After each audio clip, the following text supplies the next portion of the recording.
दोस्तों, अगर आप रहस्य, रोमांच और दिल को छू लेने वाली कहानियों के शौकीन हैं, तो आरू के किस्से को अभी सब्सक्राइब करें। आज की कहानी एक ऐसी जवान और तेज तर्रार डीएसपी की है, जिसके सामने एक रहस्यमयी नौकर आया। उसकी हर अदा, हर बात उसे अपने खोए हुए प्यार की याद दिलाती थी।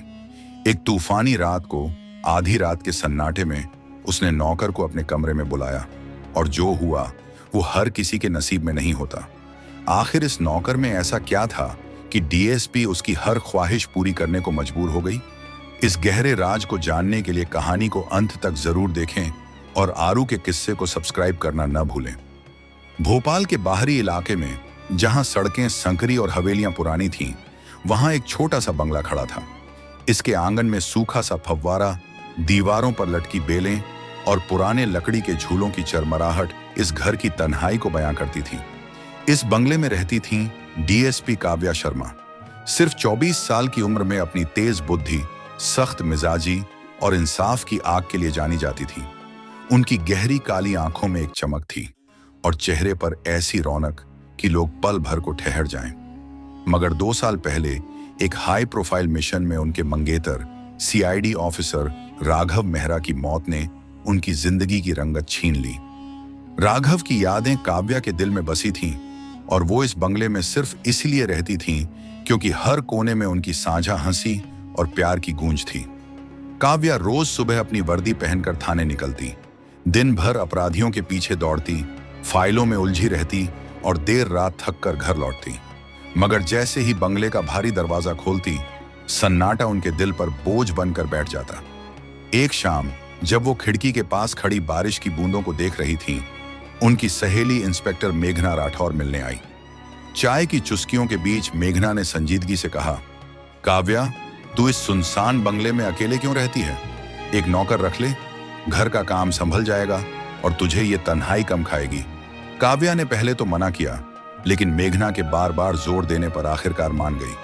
कुछ दिन बाद मेघना एक 15 साल के लड़के को बंगले पर ले आई। पतला दुबला, चमकती आंखों वाला, चेहरे पर मासूमियत लिए ये लड़का था सूरज। उसने झुककर नमस्ते की और आंगन में खड़ा हो गया। उसके कपड़े पुराने थे, जूते घिसे हुए, मगर उसकी आंखों में एक अजीब सा सुकून था, जैसे ये बंगला उसका अपना हो। काव्या ने उसे काम पर रख लिया। सूरज ने घर की सफाई, खाना बनाने से लेकर बगीचे की देखभाल तक हर काम बखूबी संभाल लिया। मगर काव्या को एक बात खटकने लगी। सूरज का हर काम, उसकी हर आदत राघव से मिलती थी। उसकी बनाई कॉफी का स्वाद, किताबों को शेल्फ पर सजाने का तरीका, यहां तक कि हल्की सी मुस्कान भी राघव की तरह थी। शुरुआत में काव्या ने इसे महज इत्तेफाक समझा, मगर वक्त के साथ सूरज की छोटी छोटी हरकतें उनके शक को गहरा करने लगीं।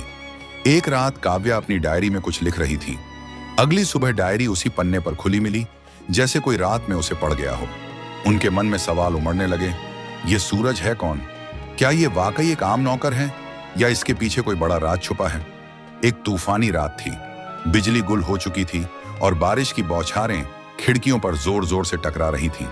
काव्या ने टॉर्च की रोशनी में बंगले का दरवाजा खोला। सूरज पहले से ही मोमबत्ती लिए खड़ा था, जैसे उसे पता हो कि वो अभी आएंगी। उसने धीमी आवाज में कहा, मैम, आप पूरी भीग गई हैं, मैं कॉफी बना दूं? उसकी आवाज में वही गर्माहट थी जो कभी राघव की थी। काव्या का दिल जोर से धड़का। उन्होंने सख्त लहजे में पूछा, सूरज, तुम मुझसे कुछ छुपा रहे हो, है ना? सच बोलो। सूरज ने मुस्कुराकर नजरें झुका ली। मैम, मैं तो बस आपका नौकर हूं, फिक्र ना करें, मैं कॉफी लाता हूं। अगले दिन काव्या ने मेघना को बुलाया और सूरज की पूरी बैकग्राउंड चेक करने को कहा। कुछ दिन बाद मेघना ने बताया, काव्या, सूरज का आधार कार्ड और कागजात तो सही हैं, मगर सिर्फ 2 साल पुराने हैं। उससे पहले का कोई रिकॉर्ड नहीं, जैसे ये लड़का अचानक कहीं से प्रकट हुआ हो। काव्या का शक और गहरा गया। उसी रात काव्या ने अपनी डायरी से एक खास लॉकेट गायब पाया, जो राघव ने उन्हें प्रपोज करते वक्त दिया था। लॉकेट पर छोटे अक्षरों में RNK खुदा था। काव्या का दिमाग सवालों से घिर गया। क्या सूरज ने लॉकेट चुराया, या कोई और इस बंगले में चुपके से दाखिल हो रहा था? अगली शाम काव्या ने सूरज को ड्राइंग रूम में बुलाया। सख्त लहजे में पूछा, सूरज, मेरी डायरी से लॉकेट गायब है, तुम्हें कुछ पता है? सूरज ने शांत लहजे में जवाब दिया, मैम, मैंने कुछ नहीं लिया।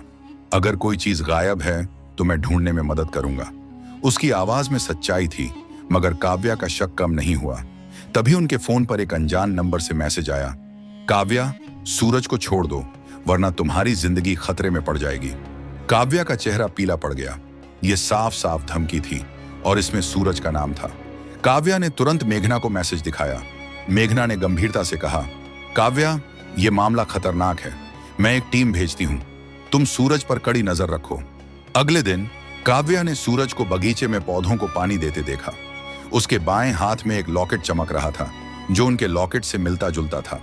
काव्या ने सख्ती से पूछा, यह लॉकेट कहां से मिला? सूरज ने जवाब दिया, मैम, ये मेरे पिता की निशानी है। मगर उसकी आंखों में एक अजीब सी चमक थी जो काव्या को बेचैन कर गई। उसी रात काव्या ने राघव की मौत की फाइल दोबारा खोली। फाइल में लिखा था कि राघव एक ड्रग माफिया के खिलाफ बड़े ऑपरेशन का हिस्सा था। उसकी लाश कभी नहीं मिली, मगर पुलिस ने उसे मृत मान लिया। फाइल में एक और नाम था, शैडो, एक गवाह जिसका बयान अधूरा था। काव्या का दिमाग ठनका, क्या सूरज शैडो हो सकता है? उन्होंने मेघना से इस गवाह की पूरी डिटेल्स निकालने को कहा। अगली सुबह मेघना ने एक पुरानी तस्वीर भेजी। ये राघव की ट्रेनिंग की तस्वीर थी जिसमें एक लड़का सूरज से मिलता जुलता दिख रहा था। काव्या ने सूरज को तस्वीर दिखाई और पूछा, ये तुम हो? सूरज ने हंसकर कहा, मैम, ये मैं नहीं, शायद कोई और।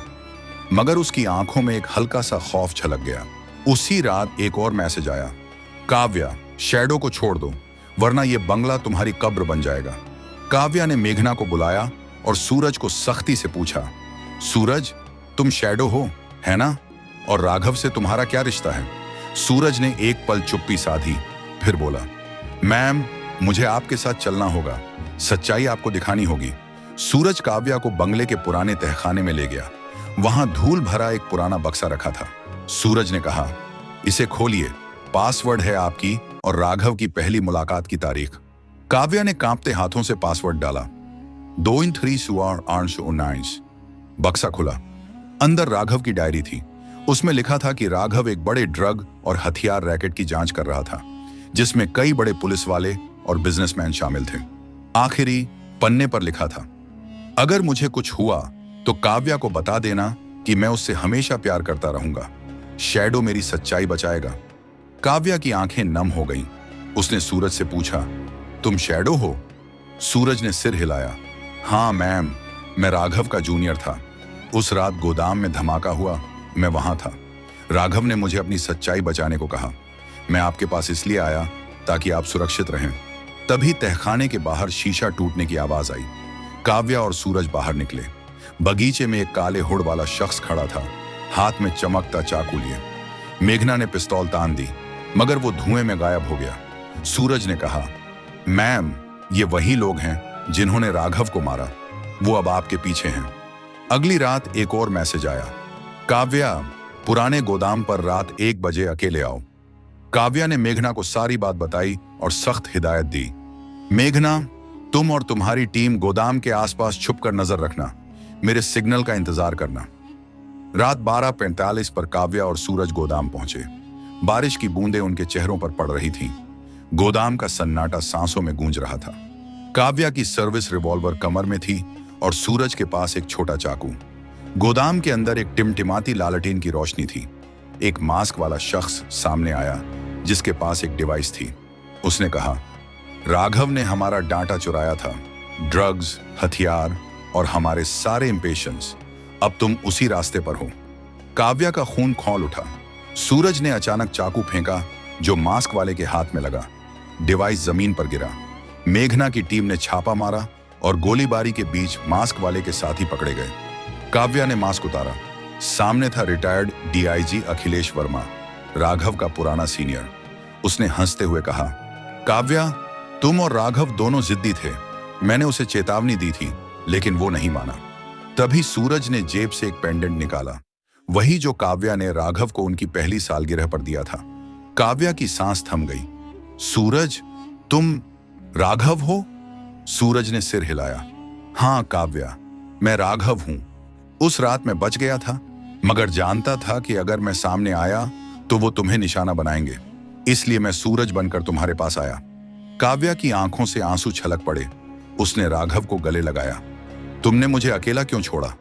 डिवाइस में मौजूद डाटा ने रैकेट का पर्दाफाश कर दिया। अखिलेश और कई बड़े नाम गिरफ्तार हुए। कुछ महीनों बाद काव्या और राघव ने भ्रष्टाचार के खिलाफ एक एनजीओ शुरू किया। एक सुबह बंगले के बगीचे में बैठे काव्या ने राघव को कॉफी थमाई और हंसते हुए कहा, तुम्हारी कॉफी अब भी मेरे दिल को सुकून देती है। दोस्तों, ये थी एक ऐसी कहानी जो रहस्य, रोमांच और प्यार से भरी थी। अगर आपको ये कहानी पसंद आई तो आरू के किस्से को अभी सब्सक्राइब करें, लाइक करें और बेल आइकन दबाएं ताकि ऐसी ही दिलचस्प कहानियां आपके पास पहुंचती रहें।